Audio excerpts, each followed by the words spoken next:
First mic on பண்ணல first.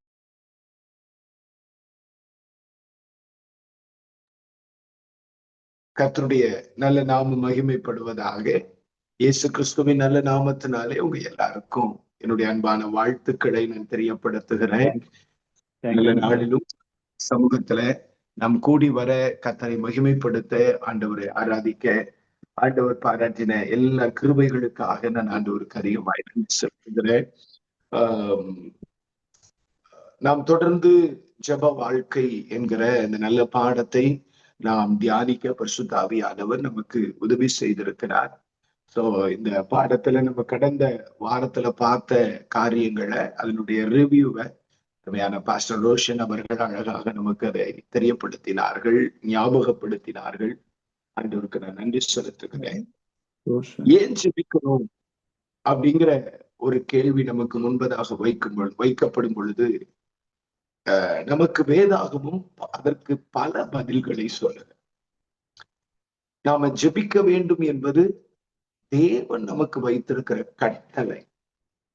நம்ம ஜெபம் பண்ணிதான் ஆகணும். நம்ம ஒரு ராஜ்ய பாரத்தினுடைய ஆளுகைக்குள் இருக்கிறோம். நமக்கு ஒரு ராஜா இருக்கிறார். அவருடைய ராஜ்யத்தின் கீழாக அவருடைய தேசாதிபதியாய் இருக்கிற அவருடைய சட்ட திட்டங்களுக்கு கீழாக நீங்களும் நானும் இருக்கிறோம். அவர் என்ன சொல்றாரோ அவருடைய பிரஜையாக இருக்கிற நீங்களும் நானும் அதை செய்துதான் ஆக வேண்டும். இதுல நமக்கு நன்மை இருக்குதா, தீமை இருக்குதா, இது நமக்கு நல்லதா, இது நமக்கு கெட்டதா, இதை பத்தி எல்லாம் நம்ம யோசிக்கவே முடியாது. ஒரு ராஜ்ய பாரத்துல ராஜாவின் ஆளுகைக்கு கீழாக வாழுகிற எல்லாரும் ராஜா என்ன ஆர்டர் போடுறாரோ அந்த ஆர்டரின் படி அவர்கள் செயல்பட்டுதான் ஆக வேண்டும். அப்போ இது தேவன் நமக்கு வைத்திருக்கிற கட்டளை. It is a order from king of all kings, ராஜாதி ராஜாவினுடைய ஆர்டர். அப்போ இது நம்ம செஞ்சுதான் ஆகும். ஏன் ஜெபிக்கணும்? இது தேவனுடைய கட்டளை. ஏன் ஜெபிக்கணும்? இது தேவனுடைய ஆலோசனை. என்ன பண்றதுன்னு தெரியல, சூழ்நிலைகள் எல்லாம் நெருக்கமா இருக்கு, பலவிதமான பிரச்சனைகளின் ஊடே வாழுகிறோம், முன்னெடுக்கவும் முடியல, பின் திரும்பவும் முடியல, வாழவும் முடியல, வாழ்க்கையை முடித்து கொள்ளவும் முடியல, எந்த பக்கம் திரும்பினாலும் பிரச்சனை. என்ன செய்யறது ஆண்டவரே அப்படின்னு ஆண்டவர்கிட்ட போய் கேட்டீங்கன்னா, ஆண்டவர் உங்களுக்கு எனக்கும் தருகிற ஒரு ஆலோசனை என்ன அப்படின்னு கேட்டா, ஜெபம் பண்ணு. நீ ஜெபம் பண்ணு, எல்லாமே சரியாயிடும். இதுதான் கர்த்தர் நமக்கு கொடுத்திருக்கிற ஆலோசனை.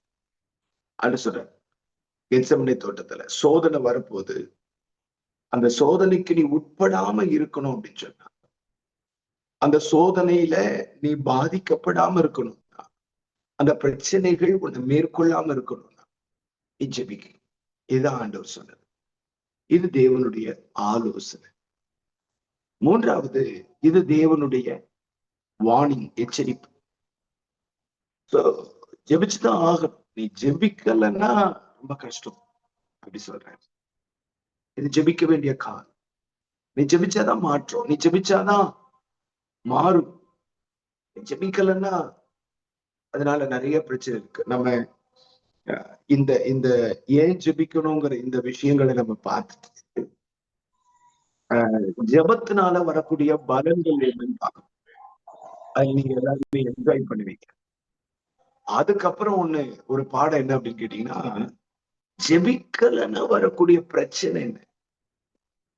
நான் எங்கெல்லாம் இந்த பாடத்தை நடத்தி இருக்கிறனோ அங்கெல்லாம் ஜெபிக்கலன்னா வரக்கூடிய பிரச்சனை என்னங்கிற காரியங்களை நான் பேசின பொழுது ஜனங்கள் நடுநடுங்கி இருக்கிறார்.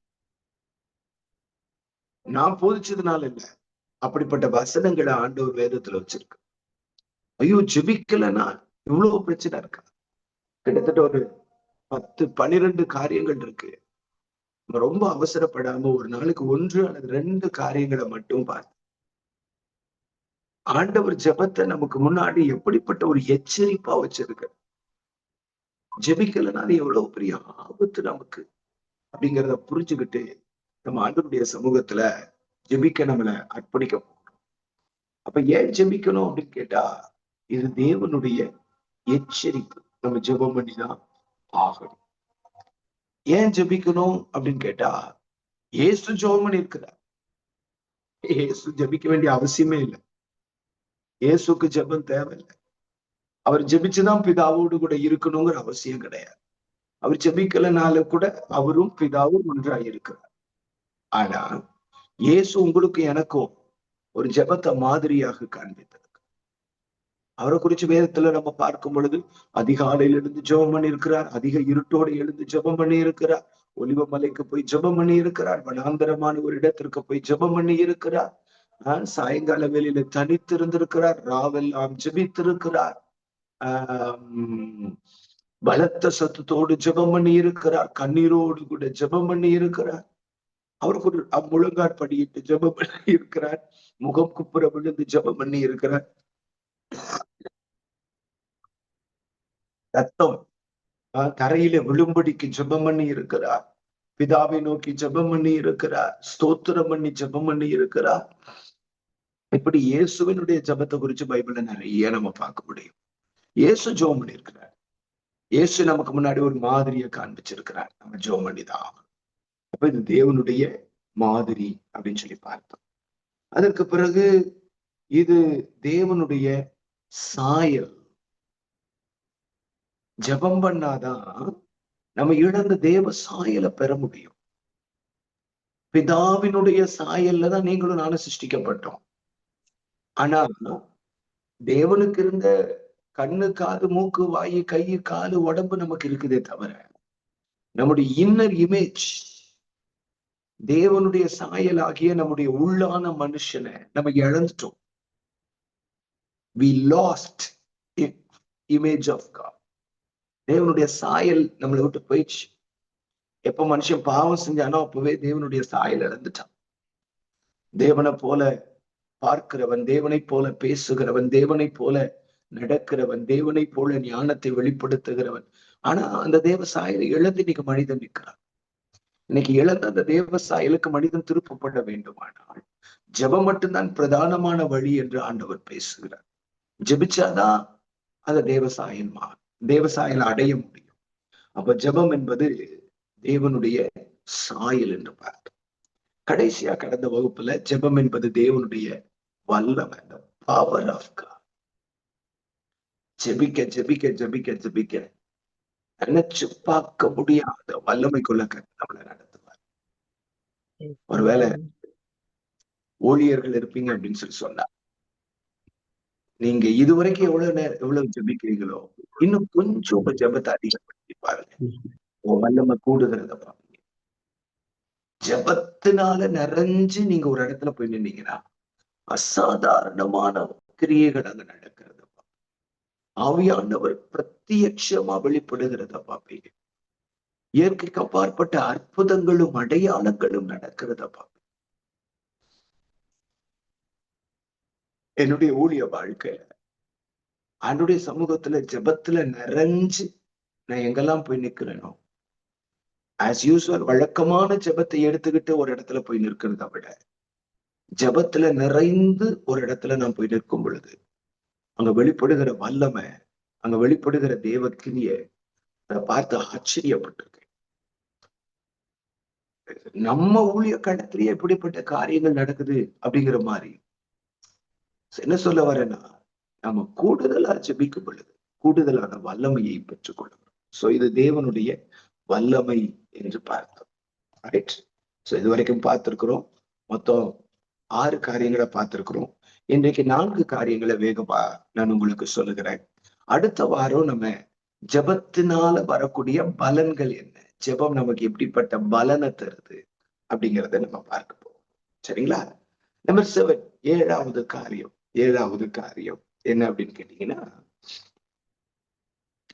எசேக்கியா தீர்க்க தரிசனத்தின் புஸ்தகம் அதனுடைய அதுக்கு முன்னாடி நான் இன்னொரு காரியத்தை சொல்லிடுறேன். அப்போஸ்தலர் நடவடிக்கைகள் அதனுடைய 2வது அதிகாரத்துக்கு நீங்க வந்தீங்க அப்படின்னு சொன்னா, அப்போஸ்தலர் நடவடிக்கைகள் அதனுடைய 2வது அதிகாரத்துக்கு நம்முடைய வேதாகமத்தை நம்ம திருப்பணும் அப்படின்னு சொல்லி சொன்னா, அங்க ஆண்டவர் நமக்கு எழுதி வைத்திருக்கிற ஒரு தேவனுடைய வார்த்தை என்ன அப்படின்னு கேட்டீங்கன்னா வாசிக்கலாம். அப்போஸ்தலர் நடவடிகள் அதனுடைய 2வது அதிகாரம் அதனுடைய 42வது வசனத்தை நான் வாசிக்கிறேன். அப்போஸ்தலர் நடவடிகள் 2வது அதிகாரம் அதனுடைய 42வது வசனத்தை வாசிக்கிறேன். அவர்கள் அப்போஸ்தலருடைய உபதேசத்திலும் அந்யோன்யத்திலும் அப்பம் பிட்குதலிலும் ஜெபம் பண்ணுதலிலும் உறுதியாய் தரித்திருந்தார்கள். ஓகே, அப்போஸ்தலர் நடவடிக்கைகள் 1வது அதிகாரத்தினுடைய 14வது வசனத்தை வாசிக்கிறேன் பாருங்க. 14வது வசனம். அங்கே இவர்கள் எல்லாரும் ஸ்திரீகளோடும் இயேசுவின் தாயாகிய மரியாளோடும் அவருடைய சகோதரரோடும் கூட ஒருமனப்பட்டு ஜெபத்திலும் வேண்டுதலிலும் தரித்திருந்தார்கள். 3வது அதிகாரத்தினுடைய 1வது வசனத்தை வாசிக்கிறேன். ஜெப வேளையாகிய 9ஆம் மணி நேரத்தில் பேதுருவும் யோவானும் தேவாலயத்திற்கு போனார்கள். அதற்கு பிறகு பாருங்க, 4வது அதிகாரத்தினுடைய 31வது வசனத்தை வாசிக்கிறேன். 4:31. அவர்கள் ஜெபம் பண்ணின போது அவர்கள் கூடியிருந்த இடம் அசைந்தது என்று எழுதப்பட்டிருக்கிறது. அதற்கு பிறகு 6வது அதிகாரத்தினுடைய 4வது வசனத்துக்கு வந்தீங்க அப்படின்னு சொன்னா, நாங்களோ ஜெபம் பண்ணுவதிலும் தேவ வசனத்தை போதிக்கிற ஊழியத்திலும் இடைவிடாமல் தரித்திருப்போம் என்று சொல்லுகிறார். 7வது அதிகாரத்துக்கு வந்தீங்க அப்படின்னு சொன்னா, அதனுடைய கடைசியில அதனுடைய 60வது வசனத்தை வாசிச்சோன்னா, 7வது அதிகாரத்தினுடைய 60வது வசனம். அவனோ முழங்காற்படியிட்டு, ஆண்டவரே இவர்கள் மேல் இந்த பாவத்தை சுமத்தாதிரும் என்று மிகுந்த சத்தமிட்டு சொன்னார். இப்படியே நீங்க அப்போஸ்தலர் நடவடிக்கைகளை ஒவ்வொரு அதிகாரத்திலையும் பாத்தீங்க அப்படின்னு சொன்னா, ஜெபம் மிக பெரிய பிரதானப்படுத்தப்பட்டிருக்கிறத நீங்க வேதத்துல பார்க்க முடியும். அப்போஸ்தலர் நடவடிக்கைகள் முழுவதிலும் ஜெபந்தான். எவ்வளவுக்கு எவ்வளவு அப்போஸ்தலர்கள் ஜெபித்தார்களோ அவ்வளவுக்கு அவ்வளவு ஆண்டவர் அந்த நாட்கள்ல பயங்கரமான காரியங்களை நடப்பித்தார். அப்போஸ்தலர் நடவடிக்கைகள் முழுவதுமே ஜெபந்தான். அப்போ ஆதி சபை என்ன பண்ணுச்சு அப்படின்னு கேட்டீங்கன்னா, இந்த ஜெபத்தை தேவன் தந்த ஒழுங்காக எடுத்துக்கொண்டார். சோ திருச்சபையினுடைய ஒழுங்கு, திருச்சபையினுடைய ஆதாரம் தேவனுடைய ஒரு வழி நடத்துதலாகவே இருந்தது. ஆதி சபை முழுவதிலையும் ஆண்டவர் அவங்களை ஜெபிக்க வச்சார். எல்லா நேரமும் அவங்க ஜெபம் பண்ணாங்க. பேதுருவும் யோவானும் சொல்றாங்க பாருங்க, நாங்களோ ஜெபம் பண்றதுலயும் போதிக்கிற ஊழியத்திலும் இடைவிடாம தரிச்சிருப்போம். நாங்க போய் சாப்பாடு போட்டு குழம்பு ஊத்தி பந்தி விசாரணை வேலை செஞ்சுக்கிட்டு இருக்க முடியாது. நாங்க போய் மற்ற காரியங்களை, மற்ற வேலைகளை, மற்ற பிரச்சனைகளுக்கு நாங்கள் உட்பட்டு இருக்க முடியாது. அதெல்லாம் செய்வதற்கு நாங்கள் அழைக்கப்படலை. அதெல்லாம் செய்வதற்கு நாங்கள் தெரிந்து கொள்ளப்படலை. நாங்க அழைக்கப்பட்டிருக்கிறது எதுக்கு அப்படின்னு சொல்லி கேட்டா, நாங்க ஜெபம் பண்றதுக்கு அழைக்கப்பட்டிருக்கிறோம். நாங்க ஜெபிச்சுக்கிட்டே இருக்கிறது தான் எங்க வேலை. நாங்க ஜெபம் பண்ணிக்கிட்டே தான் இருக்க போகிறோம். அப்போ இது தேவனுடைய வழி நடத்துதல். ஆண்டவர் அப்படிதான் அவங்கள வழி நடத்தினார். ஆவியானவராலே அவங்க ஜெபிக்கிறதற்காக ஏவப்பட்டார்கள்.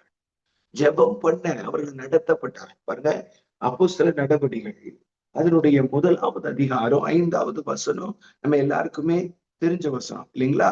அப்போஸ்தலர் நடவடிக்கைகள் அதனுடைய 1வது அதிகாரத்தினுடைய 5வது வசனம். ஆகையால் நீங்கள் எருசலேமை விட்டு போகாமல் என்னிடத்தில் கேள்விப்பட்ட பிதாவின் வாக்குத்தத்தம் நிறைவேற காத்திருங்கள்.